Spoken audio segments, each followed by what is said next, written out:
Class 12th में first chapter के exercise हम लोग कर रहे थे। क्वेश्चन नंबर 11 तक हम लोगों ने सॉल्व कर लिया था। अब आ रहा है क्वेश्चन नंबर 12। क्वेश्चन नंबर 12 में दो पार्ट्स हैं। पहला पार्ट कह रहा है two insulated charge spheres A and B have their centers separated by a distance of 50 cm। Question number 12, यहाँ पे हमारे पास दो चार्जेस हैं और ये सेपरेटेड है 50 सेंटीमीटर। 50 centimetre means 0.50 metre. ठीक है। What is the mutual force of electrostatic repulsion if the charge on each is 6.5 into 10 to the power minus 7? 6.5 into 10 to the power minus 7 coulomb charge, 6.5 into 10 to the power minus 7 coulomb. Okay, and we have to calculate the mutual force. Mutual force means हमें यहाँ पे force calculate करनी है।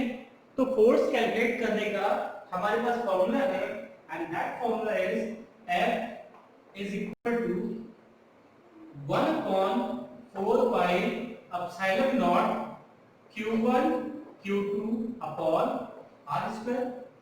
तो यहाँ पे हमारे पास magnitude equal है दोनों चार्जेस के और डिस्टेंस दी हुई है 50 centimetre, that is 50.50 metre.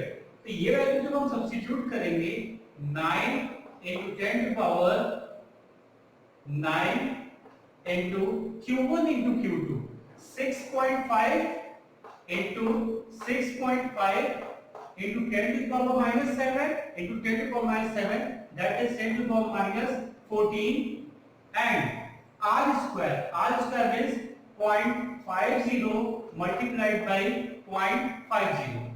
Now we can erase these zeros here.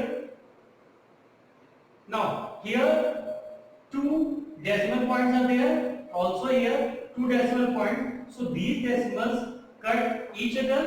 5 13 ja 65, 5 13 ja 65, so we have 9 multiplied by 13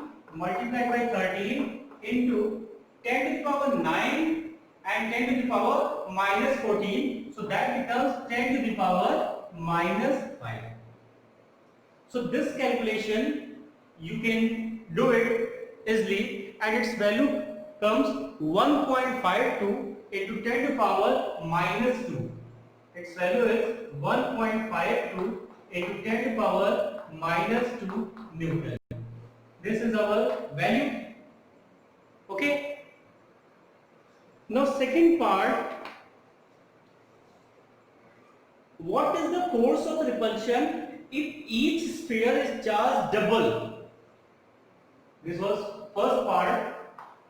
Second part, B part, let us consider these two charges Q and Q because both the magnitudes are equal. So we can write the force F dash, that was our force F dash 1 upon 4 pi epsilon naught.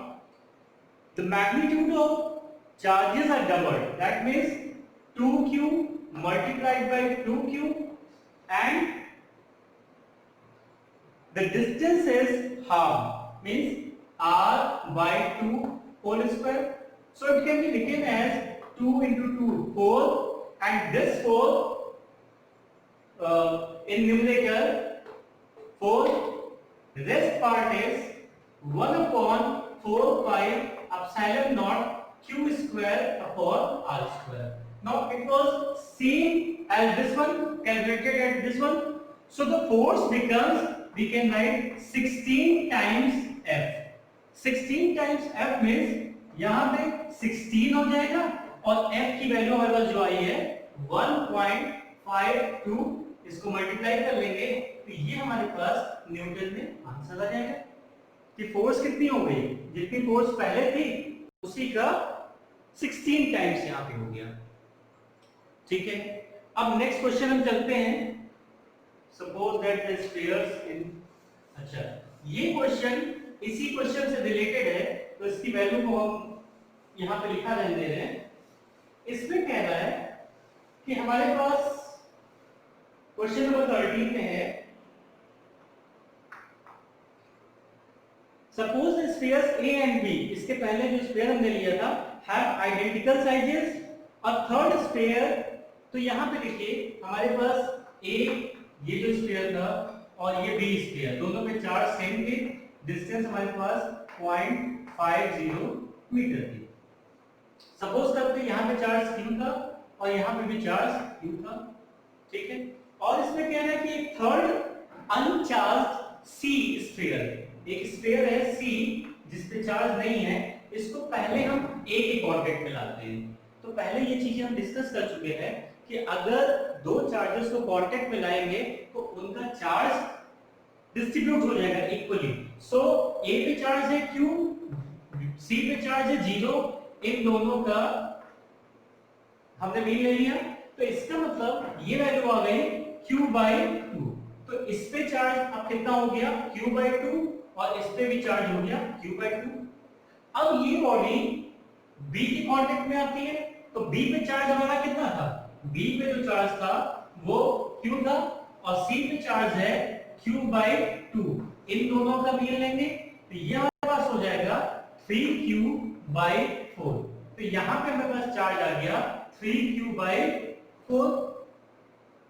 अब इस condition में हमारी force क्या होगी, इसको ध्यान से देखिए। तो इस कंडीशन में अब हमारे पास C को हटा दिया गया, A और B के बीच में फोर्स क्या लगेगी, तो इसको हम कैलकुलेट करते हैं F डैश से, हम इसको शो कर रहे हैं। तो हमारे पास वैल्यूज क्या हो गई, देखिए पहला charge 1/4 pi sine not, q1 की वैल्यू हो गई q/2 और इसकी वैल्यू हो गई 3q/4। अच्छा डिस्टेंस हमारी क्या रही, वो जो डिस्टेंस थी 0.50 का स्क्वायर, यही डिस्टेंस रही। तो इसको देखिए अब हम ऐसे लिख सकते हैं 3/8। सो ये 3/8 को अगर अलग हम करेंगे तो बाकी हमारे पास आ जाएगा 1/4 pi epsilon not q square by r square, ये जो वैल्यू थी, और इसकी वैल्यू अभी हम कैलकुलेट कर चुके हैं 1.52 × 10⁻²। इसका मतलब यहाँ पे जो f डैश आ जाएगी फोर्स, वो हो जाएगी 3/8 मल्टीप्लाइड बाय f। f की वैल्यू यहाँ पे रख दीजिए आप और सॉल्व कर लीजिए, सिंपल से कैलकुलेशन है। तो कॉन्सेप्ट समझ में आया कि अगर दो चार्जेस को हम टच करते हैं तो उनका चार्ज डिस्ट्रीब्यूशन क्या होगा, दोनों चार्जेस पे दोनों बॉडीज पे जितना चार्ज है उनका एडिशन और 2 से फिर डिवाइड कर देंगे। तो ये हमारे पास हो गया क्वेश्चन नंबर 13। अब नेक्स्ट आते हैं क्वेश्चन नंबर 14 पे।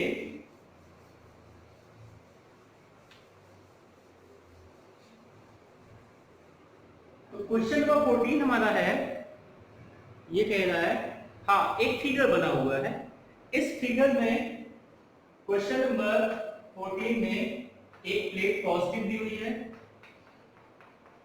और एक यहाँ पे नेगेटिव प्लेट दी हुई है, ठीक है। और यहाँ पे एक पार्टिकल है, ये ऐसे आता है, ये फर्स्ट पार्टिकल है,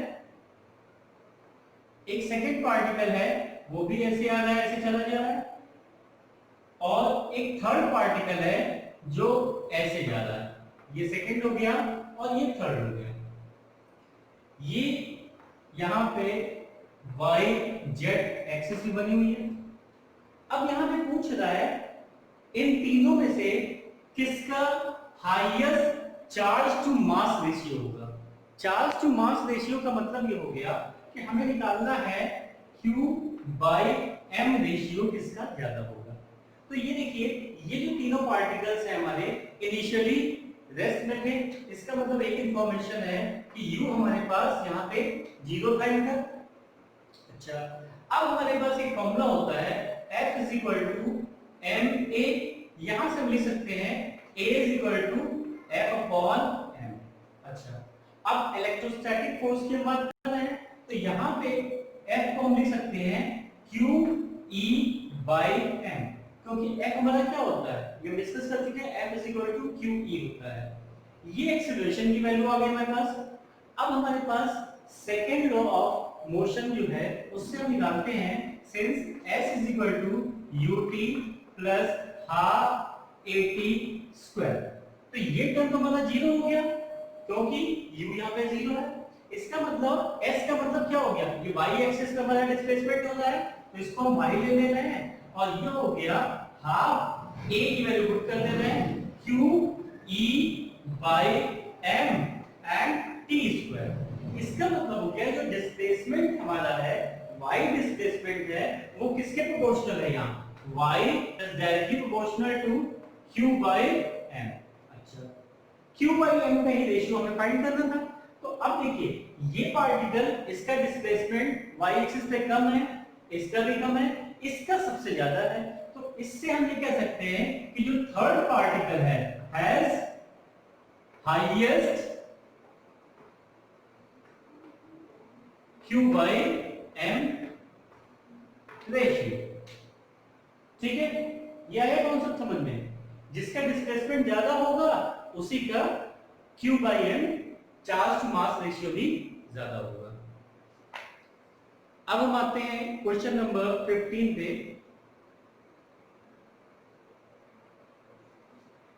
क्वेश्चन नंबर 15 में देखिए,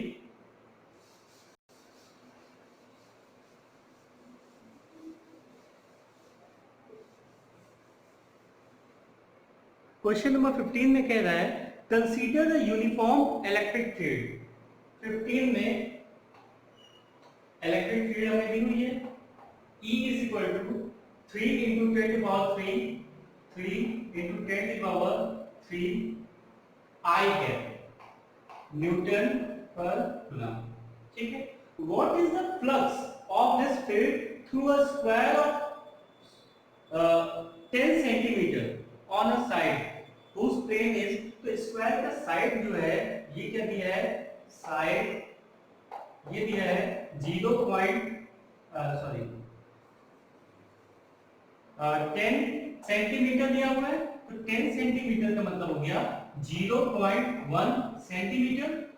इसकी एरिया हम निकाल लेते हैं, तो एरिया क्या होता है, साइड स्क्वायर जब इसको करेंगे तो 0.01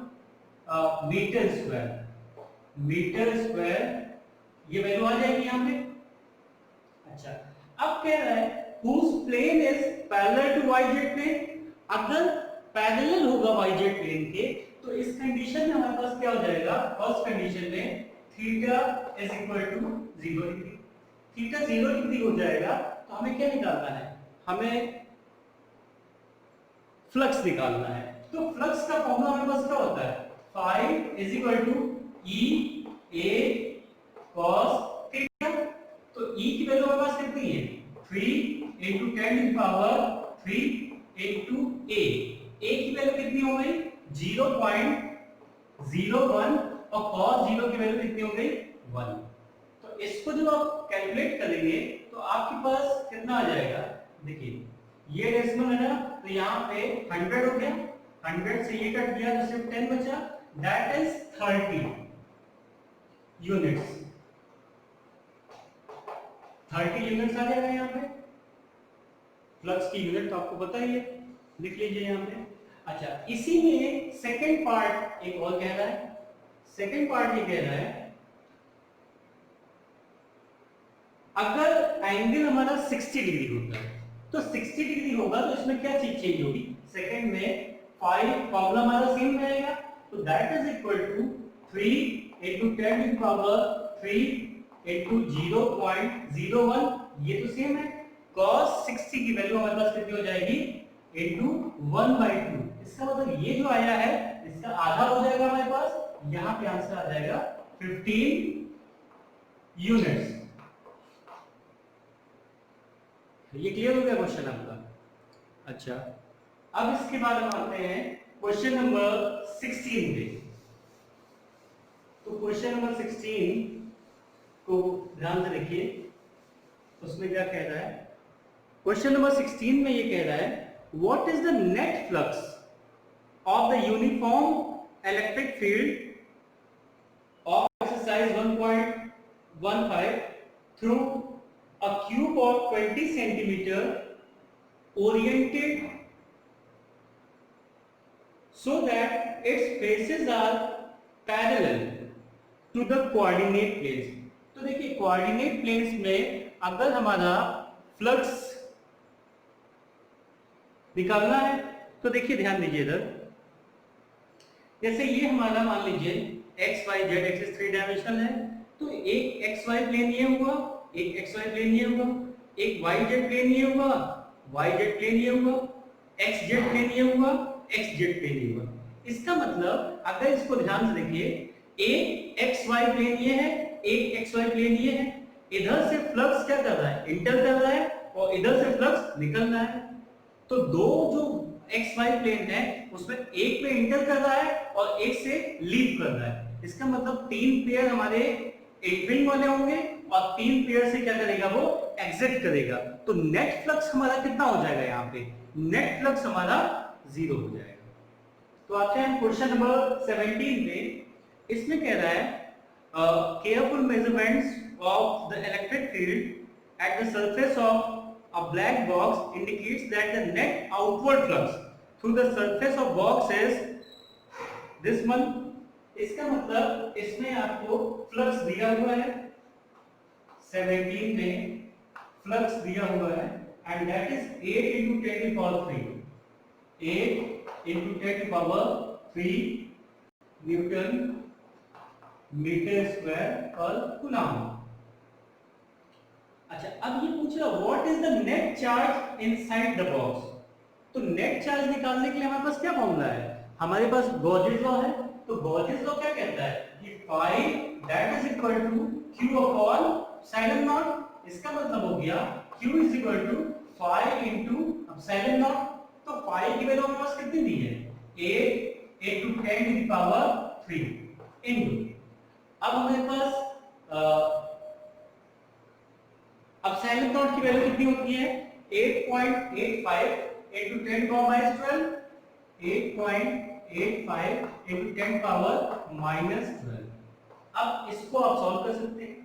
सॉल्व करने के बाद आप टोटल यहाँ पे जो चार्ज आ रहा है उस चार्ज की वैल्यू यहाँ पे आपको मिल जाएगी। तो what is the net charge inside the box, तो 0.07 माइक्रोकूलम के आसपास ये आएगा, 0.07 माइक्रोकूलम अप्रोक्सीमेटली आएगा 0. ये कैलकुलेशन तो आप कर सकते हैं। अब इसी में सेकेंड पार्ट ये कह रहा है कि if the net outward flux through the surface of the box were 0, मान लीजिए, ठीक है, could you conclude that there were no charges inside the box. तो देखिए फ्लक्स का मतलब ये नहीं है कि अगर चार्ज हमारा इनसाइड में 0 है तो फ्लक्स 0 हो जाएगा। और भी कंडीशन हो सकती है। कंडीशन ये है कि इनसाइड में जितने हमारे पास पॉजिटिव चार्जेस हैं उतने ही नेगेटिव चार्जेस भी हों। इसकी कंडीशन में हमारा फ्लक्स क्या होगा, 0 होगा। तो इसका मतलब जो कंडीशन दी है कि Q inside is 0, that is not 100% correct. दूसरी पॉसिबिलिटी भी है हमारे पास कि चार्जेस प्लस और माइनस चार्जेस दोनों इक्वल हो और नेट हमारा वहां पे 0 हो जाए। अच्छा, अब क्वेश्चन नंबर 18 में कह रहा है,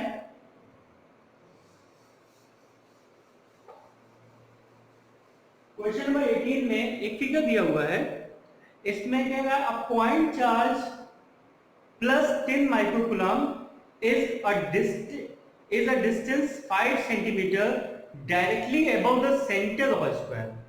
अच्छा, center of a square से 5 centimeter ऊपर है। What is the magnitude of the electric flux through the square। तो देखिए टोटल इलेक्ट्रिक फ्लक्स हमारा कितना हो जाएगा, टोटल इलेक्ट्रिक फ्लक्स होता है Q upon epsilon not.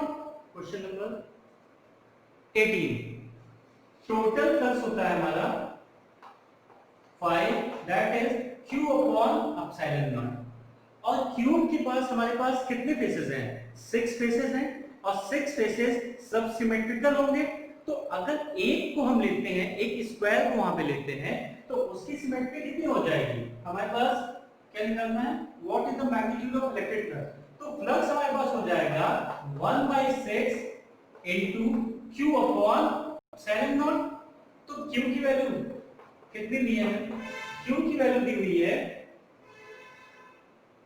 10 microcoulomb. 10 into microcoulomb means 10 power minus 6 coulomb, और साइड से हमें कोई मतलब ही नहीं है वहां पे, और हमारे पास एप्सिलॉन नॉट की वैल्यू 8.85 इनटू 10 पावर माइनस 12। इससे अब आप सॉल्व कर सकते हैं, तो आपके पास Q की वैल्यू आ जाएगी, ठीक है, ये वैल्यू आ जाएगी 1.88 into 10 to power 5, 1.88 into 10 to power 5, और यूनिट आ जाएगी आपकी फ्लक्स की यूनिट न्यूटन मीटर स्क्वायर पर कूलम, न्यूटन मीटर स्क्वायर पर कूलम। अच्छा देखिए यहाँ पे इस क्वेश्चन में एनसीईआरटी में वैल्यू कुछ और दी है। एनसीईआरटी में वैल्यू आंसर में थोड़ा सा बहुत फर्क आया है। फर्क इसलिए आया है क्योंकि इन्होंने एप्सिलॉन की वैल्यू को 9 अप्रोक्सीमेटली ले लिया है, तो 9 लेने से थोड़ा सा आंसर आपका वेरी कर जाएगा, बट करेक्ट आंसर आपका ये है, ठीक है। जब तक आपको लिखा ना हो कि वैल्यू आप राउंड फिगर में लीजिए, तब तक आप उसको जो एक्चुअल वैल्यू होती है उसी को आप लेंगे। अब क्वेश्चन नंबर 19 आते हैं। तो क्वेश्चन नंबर 19 में कह रहा है a point charge of 2 microcoulomb is at the centre of a cubic Gaussian surface 9 centimetre edge, ठीक है। What is the net flux? तो नेट फ्लक्स का फॉर्मूला हमारे पास क्या होता है? 19 में नेट फ्लक्स का फॉर्मूला होता है phi is equal to q upon epsilon naught। अच्छा, q हमारे पास कितना दिया हुआ है? q दिया है 2 microcoulomb, 2 into 10 to the power minus 6 and 8.85 into 10 to the power minus 12। इसको सॉल्व कर लीजिए तो टोटल फ्लक्स आपका आ जाएगा। अच्छा एक बात देखिए, यहाँ पे आपको दिया है 9 centimetre on edge. 9 centimetre on edge की मीनिंग क्या हो गई? 9 सेंटीमीटर ऑन एच की कोई जरूरत यहाँ पे नहीं पड़ी, तो हमारे पास आंसर आ जा रहा है 2.26 into 10 to the power 5। Unit आ जाएगी न्यूटन मीटर स्क्वायर पर कूलम। इस क्वेश्चन में भी थोड़ा सा वेरिएशन है, और वो वेरिएशन आपका उसी की वजह से है कि वैल्यू साइलम की वैल्यू को 9 उन्होंने अप्रोक्सीमेट ले ली है। अब आते हैं क्वेश्चन नंबर 20 में। इस टाइप के क्वेश्चंस बोर्ड में पूछे जाते हैं, बहुत ही सिंपल है, और वहां पे एप्सिलॉन की वैल्यू दी रहती है। थोड़ा सा कैलकुलेशन आपको करना पड़ेगा, लेकिन उसको अप्रोक्सीमेट मत दीजिएगा, ठीक है। अच्छा क्वेश्चन नंबर 20 में कह रहा है a point charge causes an electric flux of -1 into 10 to the power 3, ठीक है। पॉइंट चार्ज जितना फ्लक्स बना है 20 में, तो फ्लक्स दिया हुआ है हमें, that is -1 into 10 to the power 3 newton metre square पर coulomb through a spherical Gaussian surface of 10 centimeter radius, ठीक है। रेडियस दिया हुआ है,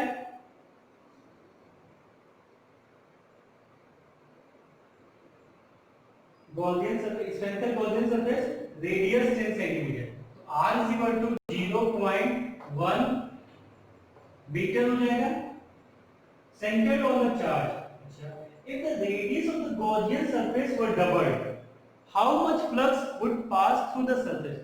तो देखिए फ्लक्स हमारा इस रेडियस में कितना फ्लक्स है, और फ्लक्स किस वजह से होता है? जितना चार्ज इंक्लोज होगा, ठीक है।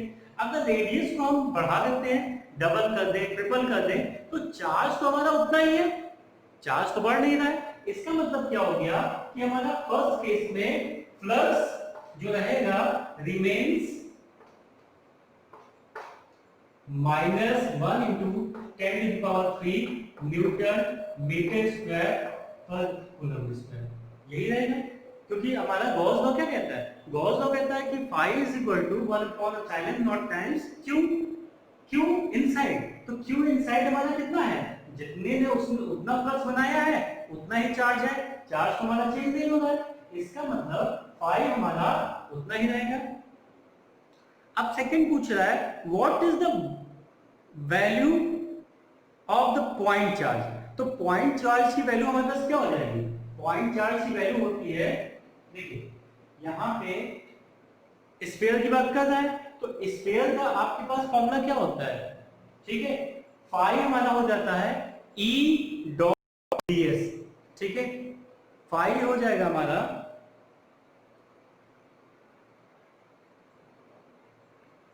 Q is equal to epsilon naught A हो जाएगा, देखिए ये हमारा हो जाएगा यहां पे कह रहा है हाँ